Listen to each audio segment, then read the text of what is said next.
अस्सलाम वालेकुम व्यूवर्स, मैं हूं आपके दिल का स्पेशलिस्ट डॉक्टर मुजीब पीरज़ादा। आज की जो हमारी बात है वो है टेम्परेरी पेसमेकर के बारे में, जिसको हम टीपीएम कहते हैं। कॉमन जो है डिस्कस हो रहा होता है व्यूवर्स। जैसा कि हम पहले पीपीएम परमानेंट पेसमेकर, जो दिल की परमानेंट मसनूई बैटरी होती है, उसके बारे में हम वीडियो बना चुके हैं। उसको तफसीलन हम थोड़ा बहुत डिस्कस कर चुके हैं। आज हम बात करेंगे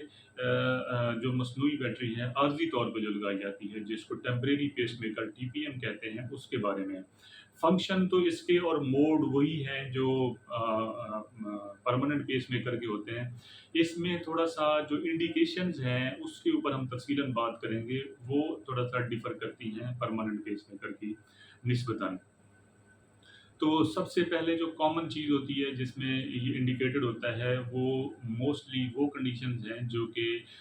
इतना धड़कन दिल की जो है वो स्लो हो जाए कि ब्लड प्रेशर के मसाइल उसके साथ जुड़े हों, हीमोडायनामिकली सिग्निफिकेंट ब्रेडिकार्डिया जिसको कहते हैं, कि दिल की धड़कन इतनी स्लो हो जाए कि ब्लड प्रेशर उसके साथ जो है ना वो डिस्टर्ब होना शुरू हो जाए, या बिल्कुल स्टक हो जाए, जिसको एसिस्टली कहते हैं हार्ट। अगर ये सिस्टली में चला जाए तो उसमें हम लगाते होते हैं। बेसिक इसमें जो बुनियादी तौर पे चीज़ें होती हैं वो कुछ जो है ना वो एट्रियोवेंट्रिकुलर जो एवी ब्लॉक्स हैं, जो कि एक नोड पड़ा हुआ है बड़े चैम्बर और छोटे चैम्बर के दरमियान में, जिसको एवी नोड कहते हैं, उसके जो ब्लॉक्स हैं वो होते हैं, या जो है ना साइनस अरेस्ट होता है पेशेंट के अंदर, तो उनके अंदर जो है ना ये मोस्टली जो है ये लगाते होते हैं टेम्परेरी पेसमेकर जो है। इसमें कुछ कंडीशंस हैं जो हमने देखनी होती हैं, जो रिवर्सिबल कॉजेज़ होते हैं ब्लॉक्स करने के, जो कंडक्शन को एक चैम्बर से दूसरे चैम्बर की तरफ ब्लॉक करते हैं, वो रोल आउट करना बड़ी ज़रूरी है। अगर वो पाई जाएँ तो पहले उनका ट्रीटमेंट करना ज़रूरी है, क्योंकि अगर उसको ट्रीट कर लेंगे तो रिवर्सिबल है, ठीक हो जाएगा, फिर हमें टीपीएम की ज़रूरत ही नहीं पड़नी। उनमें मोस्ट कॉमन जो है, जो हम एक ड्रग चल रही होती है दिल की धड़कन को कंट्रोल करने के लिए और दिल में थोड़ी-सी जान डालने के लिए, जो डिजॉक्सिन, लिनॉक्सिन है, वो अगर उसकी टॉक्सिसिटी हो जाए तो उसको पहले ठीक कर लेना चाहिए, रिवर्स कर लेना चाहिए, या जो पोटेशियम है, एक जो इलेक्ट्रोलाइट है, अगर उसकी एक्सेस हो जाए तो उसको ट्रीट कर लेना बड़ा ज़रूरी है, क्योंकि वो ट्रीट हो जाएगा तो हार्ट रेट खुद ब खुद भी आना शुरू हो जाएगा और हमें टीपीएम की ज़रूरत नहीं पड़ेगी। उसके बाद जो दूसरी इंडिकेशन है, वो ये है कि टर्मिनेशन ऑफ जो टैकीकार्डिया है, जो दिल की रफ्तार बहुत ज़्यादा आउट ऑफ कंट्रोल हो जाती है, जिसमें कुछ अरिथमियाज़ हैं, एसवीटी कहते हैं, एट्रियल फ्लटर कहते हैं, मोनोमार्फिक वीटी कहते हैं। जब रफ्तार जो दिल की है वो आउट ऑफ कंट्रोल हो जाती है, तो उसमें भी उसको टर्मिनेट करने के लिए भी पेसमेकर लगाती है। थोड़ा-सा ट्रिकी भी है और थोड़ा-सा हाई रिस्क भी है। ये बड़ा कॉमनली इसको ऑपरेट नहीं किया जाता, क्योंकि इसके साथ वर्सनिंग भी हो सकती है। तो इसमें ये होता है कि जो एक्चुअल रेट चल रहा होता है दिल का रफ्तार, उससे 10-15 की बीट्स जो हैं वो पर मिनट सॉरी, वो ज़्यादा रखनी होती है हमने, ताकि जो है ना उसको किसी तरह से फिर हम स्लो करते हैं, और जो जो उसका जो समझें कि वो पेसमेकर है, वो हम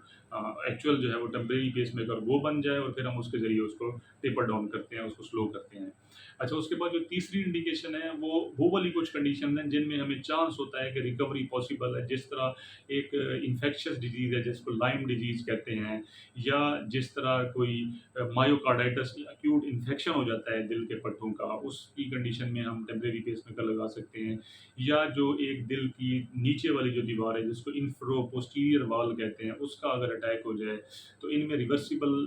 चांसेस होने के और रिकवरी होने के चांसेस होते हैं, तो वक्ती तौर पे हम इनमें जो है ना मसनूई बैटरी टीपीएम लगा देते होते हैं। उसके बाद फिर जो चौथी इंडिकेशन है वो है ब्रिज टू परमानेंट पेसमेकर, के हम अपनी पेशेंट को जो है वो मुस्तकिल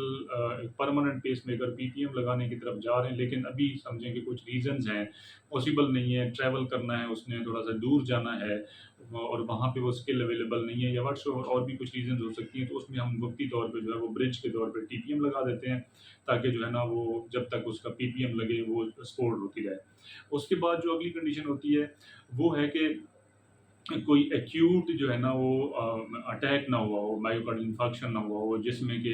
बाईफेसिकुलर ब्लॉक्स चलते हैं, जिसमें राइट बंडल ब्रांच ब्लॉक है, उसके साथ left anterior, right anterior hemiblock हो सकता है, या left bundle branch block new हो सकता है, और उसके साथ जो है ना वो एवी ब्लॉक्स हो सकते हैं, या अल्टरनेट कर सकते हैं, कभी लेफ्ट बंडल ब्रांच ब्लॉक चले, कभी राइट बंडल ब्रांच ब्लॉक, या वाइस वर्सा इसको कर लें। उन कंडीशन में भी, अटैक की सूरत में भी हम जो है ना वो टेम्परेरी पेसमेकर लगाते होते हैं। फिर उसके बाद जो कंडीशन कंडीशन है वो है जो एक एओर्टिक वाल्व होता है उसकी अगर एक्यूट लीकेज हो जाए, एक्यूट एओर्टिक रिगर्जिटेशन हो जाए तो उसमें भी हम बेसिकली लगाते हैं, ताकि मकसद ये होता है कि हम हार्ट रेट को बढ़ाएँ और उसके साथ जो है वो फीलिंग प्रेशर्स कम हो और जो left ventricular and diastolic pressures होते हैं बेसिकली बुनियादी तौर पे क्योंकि वो बढ़ जाते हैं एओर्टिक रिगर्जिटेशन में, तो उनको हमने कम करना है, तो उसके लिए भी जो है ना वो पेसमेकर, टेम्परेरी पेसमेकर का इस्तेमाल किया जा सकता है। उसके बाद कुछ प्रोफिलैक्टिक इसके जो है ना वो इंडिकेशंस हैं कि हम एहतियातन लगाते हैं, कुछ ऐसे प्रोसीजर्स हैं, दिल की राइट साइड को हम जो है ना उसकी कैथ करने जा रहे हैं या दिल के राइट चैम्बर्स को स्टडी करने जा रहे हैं, तो एहतियातन लगा देते होते हैं कि कहीं उसमें ब्लॉक्स ना हो जाएँ। कोई हम दिल से बायोप्सी ले रहे हैं, कोई टिश्यू थोड़ा-सा निकाल के उसकी हम बायोप्सी कराना चाह रहे हैं, तो उसमें एहतियातन लगा लेते होते हैं। इसी तरह अगर हम जो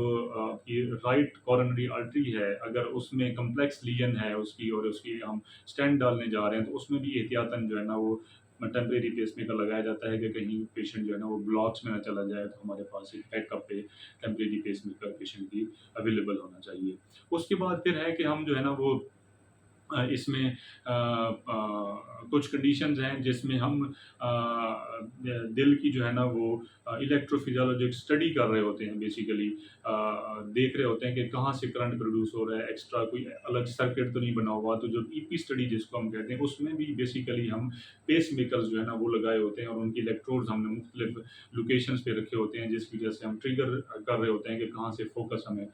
मिले, जहाँ से जो है ना वो एक्स्ट्रा बीट्स जनरेट हो रही हैं, तो उस स्टडी में भी पेसमेकर यूज़ होता है। और फिर जो है ना इस्कीमिया की डिटेक्शन के लिए भी क्या दिल का कोई अंदर कोई अटैक तो नहीं है दिल के अंदर जो आया हुआ है, तो उसके लिए भी होता है कि हम पेसमेकर लगा के उसको थोड़ा-सा पेसिंग रेट ज़्यादा कर देते हैं, ताकि जो है ना वो हमें पता चले कि कहीं कोई इस्कीमिक पोर्शन तो नहीं पड़ा हुआ दिल के अंदर, ताकि उसकी डिटेक्शन और उसकी ट्रीटमेंट हो जाए। तो उम्मीद करता हूँ कि ये वीडियो आपके लिए बड़ी मुफ़ीदकुन होगी। आप अपना ख्याल रखें, अपने करीबी लोगों का ख्याल रखें और आखिर में वही मेरा वही पैगाम कि सबसे पहले सेहत। अस्सलामु अलैकुम।